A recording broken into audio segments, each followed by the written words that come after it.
के सासुले गाह्रो भयो के मेरो घाँटी बुझ्यो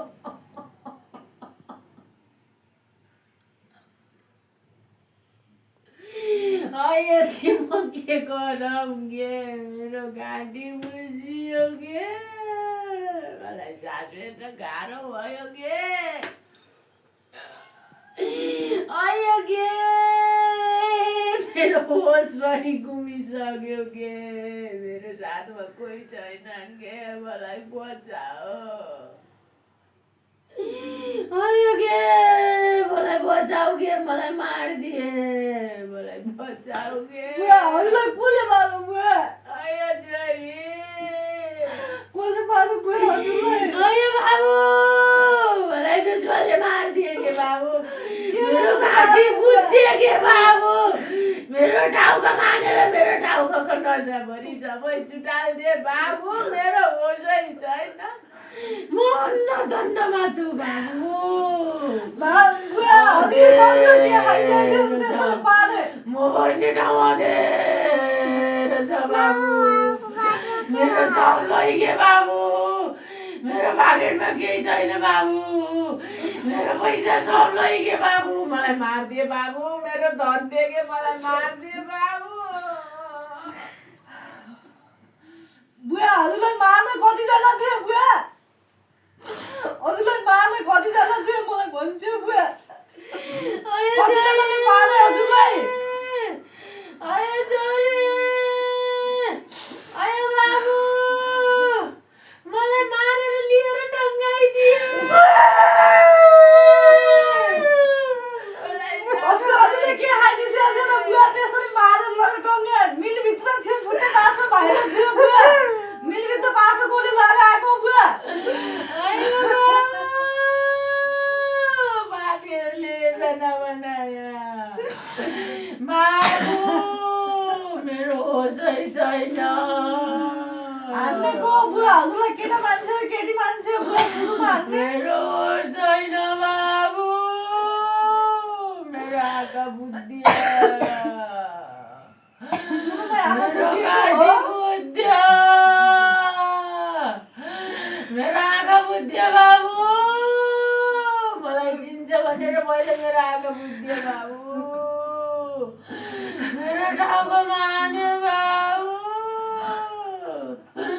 तिमीलाई एक ठाउँ मलाई एक ठाउँ बनाइदियो पापीको म चोक्टा चोक्टा आज राख्ने छैन बाबु मेरो हातमा रोएको छ बाबु हजुरको आत्मा गएर तिनीहरूलाई हजुरको आत्मा गएर तिनीहरूलाई फिटी गराउनु पर्यो बुवा हामीले न्याय पनि पाएनौँ हामीले न्याय पाउने ठाउँमा गएर हामीले न्याय पनि पाएनौँ बुवा त्यो आफै झुडिएर मर्या भन्ने गराए लास हजुरको फुकाइदिए हामी जाँदैथ्यौँ बुवा किन हजुरको लास फुकाइदिए लास फुकाउनलाई पनि राम्रो नहोस् बुवा झुडाएर मार्नलाई पनि राम्रो नहोस् बुवा हजुरको आत्मा गएर हजुरको देउता गएर त्यसलाई भस्म अगाडि गराउनु पर्छ बुवा त्यसलाई भस्म अगाडि गराउनु पर्छ धुरीबाट बसेको गोठाबाट बसेको धुरी आज मेरो गाउँ भन्ने हातमा बाबु आज मेरो गाउँ भन्ने हातमा बाबु हजुरलाई त्यस्तो योजना बद्ध गाह्रै छन् बुवा एकाखेर किन भन्नु भएन त हामीलाई मलाई थाहा थिएन बा मलाई एक्कासी यस्तो गरिदियो मलाई थाहा थिएन कतिजना थियो त बुवा हजुरलाई मार्ने कतिजना हुन् होइन बाबु दुईजना छले सुरु देखेन मेरो आँखामा पट्टी लगाइदियो बा बाबु जे गर्छु म गर्छु पानीको तालमा गयो भने यिनलाई छोड्दैन म बोल्न सक्दैन बाबु सास फेर्न सक्दैन बाबु नाउको मेरो बुढी जस्तो भइगयो सुरुमा टाउकोमा केले हाने त हजुरलाई मुख बुझ्दियो सास फेर्न दिएन बा दिवा गरी सबै कलमा ल्याइदियो बा मलाई बाहिरका पापीहरूले हार नखाओ। तिम्रो अगाडि आज रमरमी र चमचमी हुने बनाउँछु। मैले बास पाएको छैन।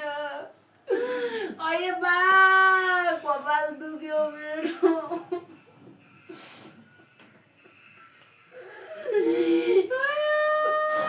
बुवा हजुरको लाठी चलिएछ बुवा। खुसीहरूले कोही पनि छैन त बुवा।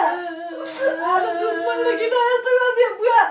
हजुरको हातमा गएर पनि त्यसलाई घोप्टे चेप्टे बोलाएर कुबेरलाई मारेर मौ भनेर घोप्टे चेप्टे बनाएर बौला खौला गराएर आउनुपर्छ बुवा। हजुरको हातमा जानुपर्छ। हजुरको माग खुस गर्ने। मेरो जाना भनेका भनै राखिदिया। अये छोरी यो कपाल दुखेर उठाउन सक्दैन के। तिम्रो बुवाको हत्या भयो। अयो बाबु ओठ बुझ्छु क्या। कसैको हिरण पाएन, कसैको जीवन पाएन। अरे बाबु होसभरि उमी गए, आँखा फुटी गए। हात उठाउँ उठ्दैन, खुट्टो उठाउँ उठ्दैन। आज मलाई कालो हुँदै आयो मेरो जिन्दगीमा। भोगै नरह्या, नाङ्गै नरह्या, दुश्मनका मुखतिर गरेर गया बाबु। तिमीलाई म छोड्दैन, तिमी हार नगाऊ। भगवान सत्य छन्, म तिमीलाई छोड्दैन। तिमीलाई पनि म लिसो पासो लाउने बनाउँला। तिमीलाई पनि औडा बौडा हुने बनाउँछु। तिमीलाई पनि खोलाउनु पाल्ने बनाउँछु। हजुरको कुलदेवताले आजसम्म हजुरलाई न्याय दिएको छैन। हजुरको कुलदेवताले के हेरेछ बुवा आजसम्म? किन गएको छैन? त्यसलाई बौला बौला किन गराएको छैन? त्यसलाई निर्दोषमा त दुईचोटि जेलमा जाँदै आउँदै गर्ने किन गरायो हजुरको कुलदेवताले बुवा? त्यसलाई त काछुट गराइ हुँदामा। हजुरको कुलदेवता पनि त्यसको पछि नगई किन पुजारी भएर बस्नु भएको बुवा? हजुरको देउताले पनि आजसम्म केही नगर्ने 6 महिना पछि त्यसलाई बस्न बोलाउँछु भनेको हजुरको कुलदेवताले बुवा आजसम्म त्यसलाई किन भएन? त्यो हुँदै खान्छ। जेलमा हालो उम्की जाने, जेलमा हालो उम्की जाने। हजुरको हातमा गएर त्यसलाई के गर्नुपर्ने गर्नुपर्छ बुवा। कानुनबाट पनि हामी पछाडि पर्यौँ। हाम्रो अगाडि लाग्ने पनि कोही भएन, पछाडि लाग्ने पनि कोही भएन बुवा। हजुरको लास नखोल्दे भन्दाखेरि शत्रुहरूले गएर खोलिदिए बुवा। मेरो बुवालाई कुकुर उठाएर तले नउठाइदिनु। मेरो बुवा जुन अवस्थामा झुलिएको छ त्यही अवस्थामा राखिदिनु भनेर हजुरको लास खोलिदिए बुवा। दैनिक बजार ल्याए के गरिदिए बुवा हजुरको लास। आमा झुलिएर मर्या भन्ने गरायो बुवा। आमा जोडिएको यो बेला बेला मर्छु भन्थ्यो, यो आफै मरेको भन्ने गरायो बुवा। रगा पापीहरूले झुटो बहाना बनायो बा। मैले 2-4 हजार कमाएको थिएँ क्या। यसलाई डा भयो, यसलाई डा भयो। मेरो बागेटमा केही छैन बा। मेरो बागेट खाली छ। म के खाऊँ? म गइछु बाबु, म के खाऊँ? म गइछु। के दिम त बुवा, के दिम? हजुरको वर्ष दिनकोमा जे दिन पनि हामी तयार छौँ बुवा। के खान मन लागेको छ? हजुर के भनिसकेको छ? मरेर गएर के भनिसकेको छ? केही भन्न दिएको छ कि नै दुश्मनहरूले? अरे बा, माउसीली भएछु। माउसीली भएछु बा। माडा रोटी खाने मन लागेको छ मलाई बाबु। मलाई माडा रोटी खाने मन लाग्छ। अरू के खान मन लाग्छ बुवा? मलाई दही खाने मन लाग्छ। खानु भयो मलाई। मलाई दही खाने मन लाग्छ। मलाई माडा रोटी खाने मन लाग्छ। अरू के खान मन लाग्छ बुवा? झोलिलो केटाकुटीको झोल खाने मन लाग्छ। तना पिउन जस्तो भएको छ मलाई। यति झोल भयो बाबु। म गइछु बाबु।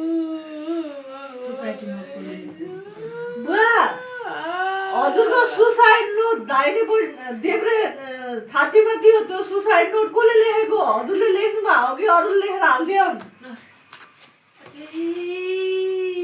म किन गर्दा हौ बात? हजुरले लेखेको होइन त्यो सुसाइड नोट? हजुरको कपडा कुन भेषमा हुनुहुन्थ्यो? पछि अर्को भेषमा झुडाइदिएको हुन् कि लगाएको कपडा हजुरको कहाँ फालिदिए? कस्तो कपडा लगाउनु भएको थियो? मेरो त केही नाम निशानै राखिदिएको थिएन। कपडा कस्तो लगाउनु भएको थियो बुवा? ज्यानसुत बनाएर फालिदिए बा। कहाँ फालिदिए? होइन बाबु, मलाई त्यो झुडाउँदाखेरि त्यो लगाएको कपडा होइन बुवा हजुरको? होइन?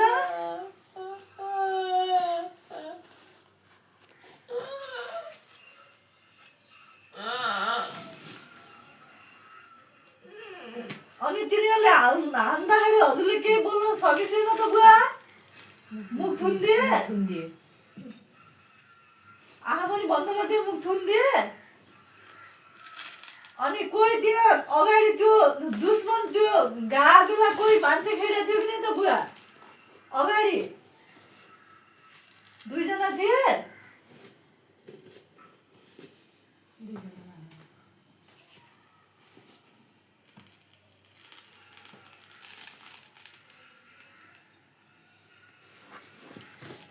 बुवा हजुरको तल सम्बजित सिलमा हजुरको अन्डा कोषमा चोट थियो, रगत आएको थियो, त्यो के भएर हो बुवा?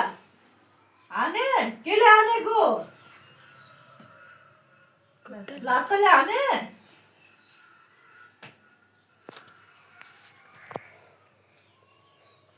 अनि यो कुबेर रानीको छोरो त रक्सी खाएर आफै झुडिया भन्ने बनाएको थियो त त्यहाँको बुवा?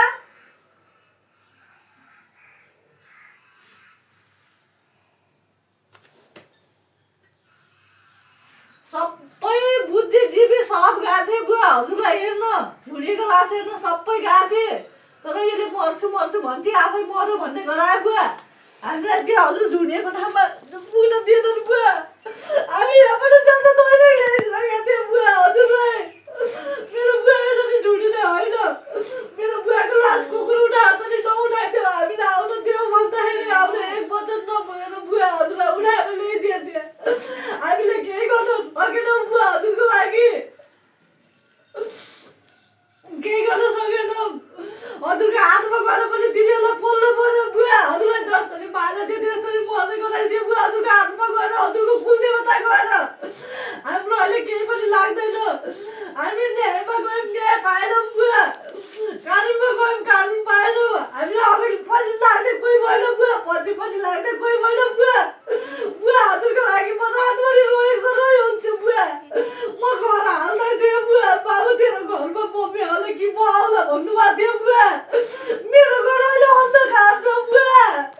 हजुरको खुसी हेर्न पाएन, मेरो बुवालाई बोलाउन। बाबु तँलाई 2 महिना बेसर राखिदिएको छु भनेको हजुरले। बाबु भनेको सन्त मलाई हरेक पल बुझिएको छ बुवा। हाम्रो आँसुले पनि तिनीहरूलाई बोलाओस् बुवा। हजुरको हातमा गएर बाबु मलाई मार्ने यही हो, मैले आज बौला गराएर ल्याएँ बाबु भनेर हाम्रो खुट्टा झुक्ने गराइदियो बुवा।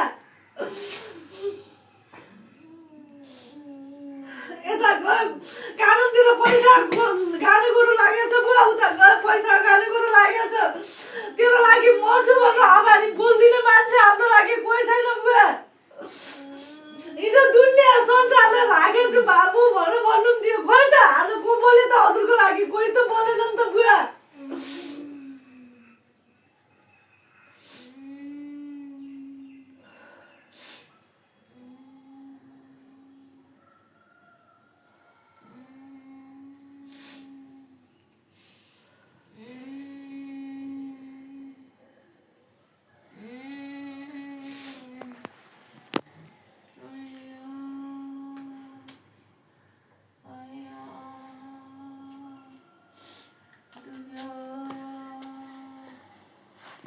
कहाँ दुखो बुवा हजुरलाई? कहाँ दुखो? कहाँ दुखो बुवा? कहाँ दुखो? कहाँ?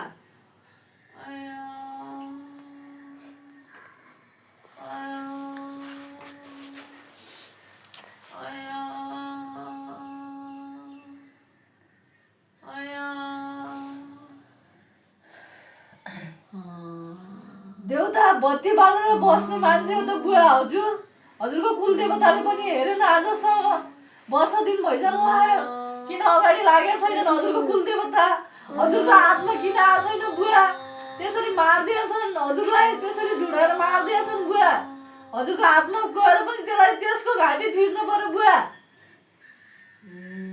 हामीले के गर्न सक्छौँ होइन बाबु तिमी केही गर्न सक्दैनौ